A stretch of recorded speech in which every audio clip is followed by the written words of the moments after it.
Bonjour, dans cette nouvelle vidéo sur OpenSpace 3D, nous allons essayer de concevoir un jeu simple pour piloter une voiture dans un labyrinthe. Avant de commencer, j'ai créé un répertoire dans OpenSpace 3D portable qui s'appelle le véhicule parcours, dans lequel j'ai mis toutes mes modélisations SketchUp. Donc on voit que j'ai un parcours, un véhicule et puis une caisse. Et j'ai également mis dans ce même répertoire mes exports au format DAE des différents objets 3D que j'ai créés.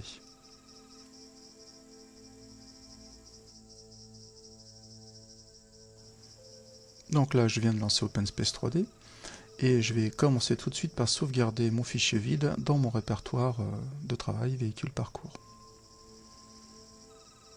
Donc je lui indique un nom.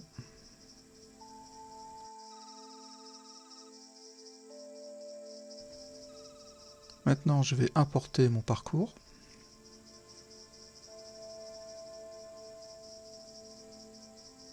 Voilà, donc le parcours au format DAE, bien sûr. Là, c'est très simple, il suffit de cliquer sur suivant, next en anglais, et importer. Donc on voit que là, j'ai un petit problème de texture sur les murs, puisque j'ai pas ma texture en carton que j'avais décidé. Donc il suffit d'aller dans Group Materials.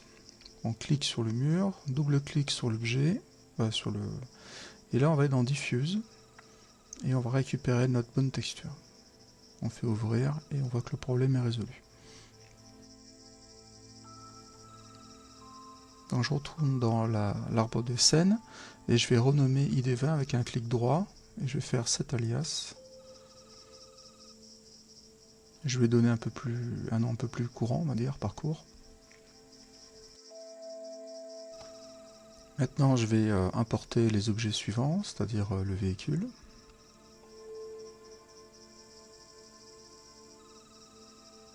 Donc c'est la même procédure, hein. C'est assez simple. Donc là, on voit que j'ai fait une erreur lorsque j'ai modélisé, ma voiture est beaucoup trop petite. Donc je vais commencer par la renommer.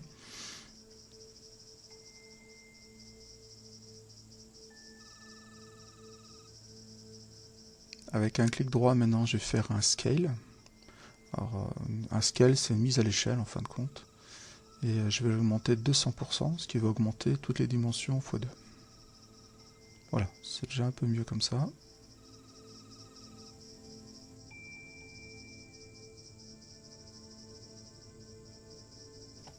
Je recommence à nouveau un port avec cette fois-ci la caisse.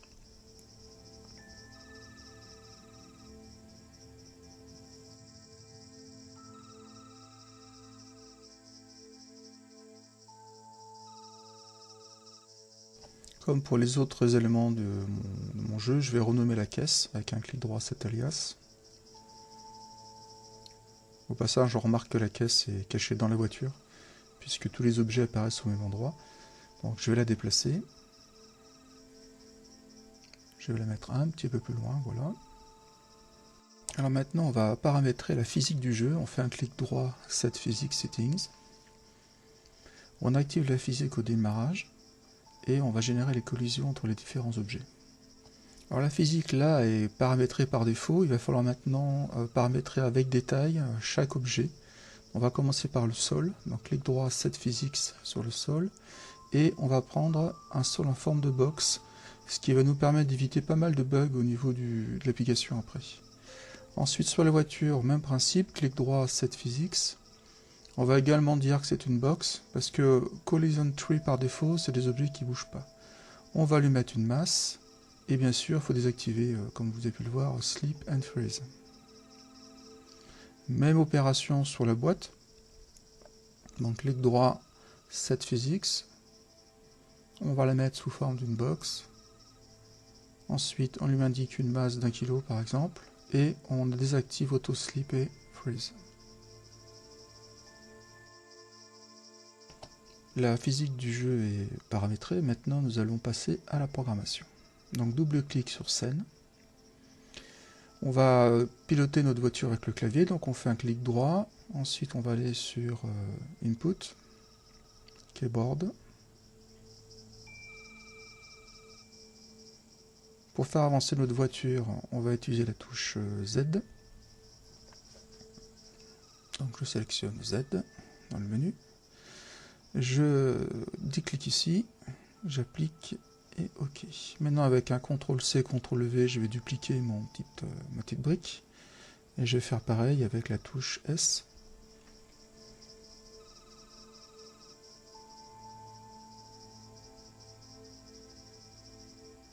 Avec CTRL-C, CTRL-V, je vais faire pareil avec la touche suivante. Donc cette fois-ci, ça sera un Q.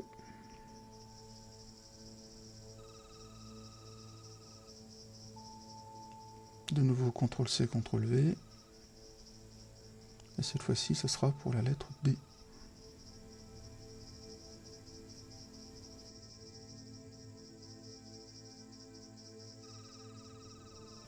Pour déplacer notre voiture, nous allons maintenant utiliser le bloc Physics Tools.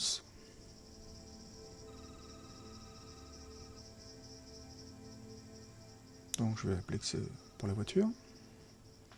Ensuite, je vais indiquer quel est l'objet qui bouge. Donc il suffit de cliquer simplement sur l'objet dans la scène. Voilà, on valide. Alors très important, il faut travailler qu'avec les vecteurs locaux.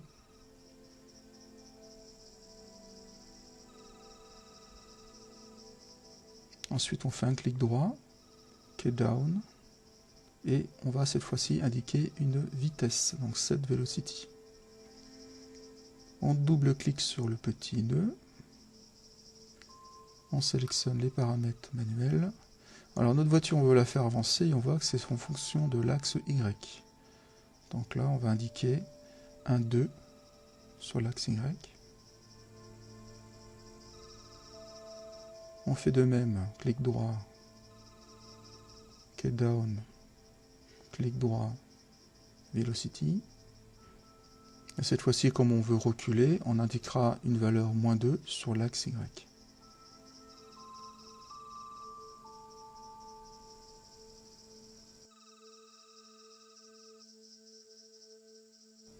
Testons pour voir. Donc si j'appuie sur la touche Z, la voiture avance, nickel.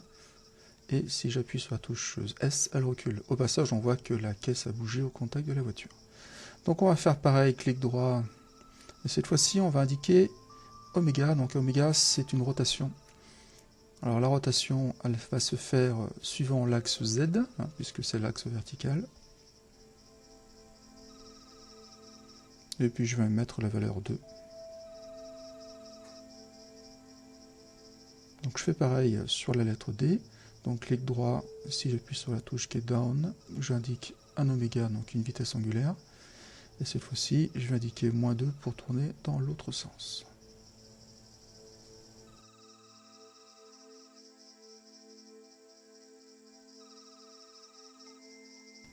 Effectuons un petit test, voyons voir. Donc la voiture tourne bien à gauche et à droite, elle peut bien avancer ou reculer, donc parfait.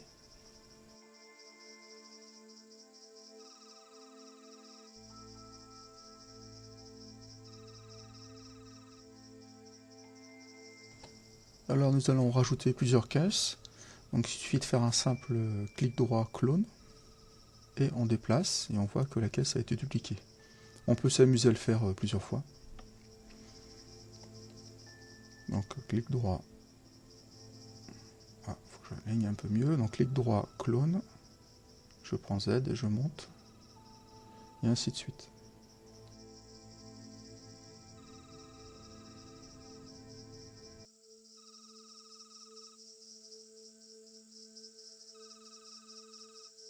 On va rajouter une caméra maintenant qui va suivre la voiture et qui sera toujours alignée derrière. Donc on va faire un clic droit, on voit bien sur le bloc de la voiture là, et on fait ajouter une caméra. On lui donne un nom.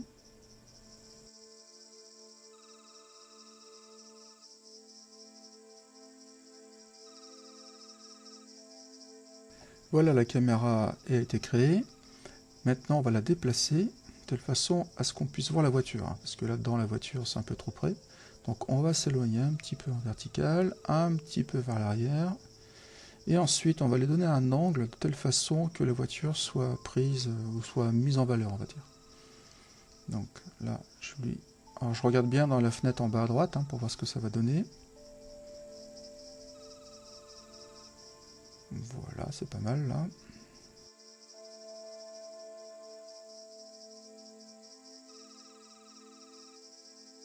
Maintenant, on va indiquer au logiciel que c'est la caméra qu'on veut par défaut. Donc on va faire un clic droit, cherche plugin, on tape caméra, et on voit que on nous propose cette active caméra. Donc là, on va le rajouter.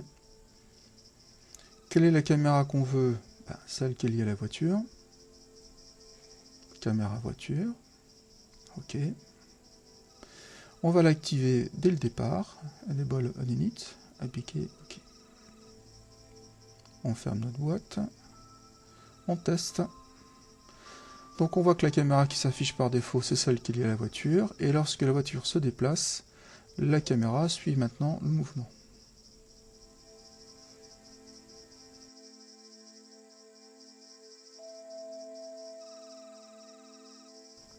Donc la programmation de notre mini-jeu entre guillemets est à peu près terminée. On va essayer d'améliorer un peu le rendu graphique de notre application. Alors comment on fait? On fait un clic droit. Ensuite nous allons prendre Rendering Settings. Alors là on peut modifier la couleur du fond. Par défaut c'est gris, on peut le mettre en noir si on veut. On peut le mettre en bleu aussi si on veut. Plus ou moins sombre. Donc par exemple là ça nous fait un bleu, bon pas terrible, on va encore le modifier, on va l'assombrir un peu plus. On va activer le SSAO là, voilà, et puis on va lui mettre une valeur par exemple en box. Alors le SSAO, son but c'est de bien déterminer les limites des objets, ça fait sortir les angles par exemple. Ensuite on va modifier les ombres, donc on va mettre par exemple celui-là, voyons voir, non pas trop, on va prendre le plus simple, voilà, comme ça va nous faire des ombres bien propres. Maintenant on va faire un environnement settings, donc environnement settings c'est tout ce qui touche le ciel et puis l'eau, donc on l'active, on va activer le ciel basique, et on va désactiver l'eau puisqu'on n'a pas besoin d'eau. Voyons voir ce que ça donne.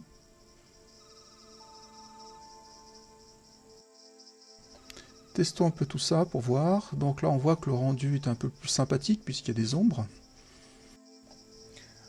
Voilà, donc je vous propose maintenant de vous amuser à modifier plus ou moins tel ou tel paramètre pour voir comment tout ça interagit.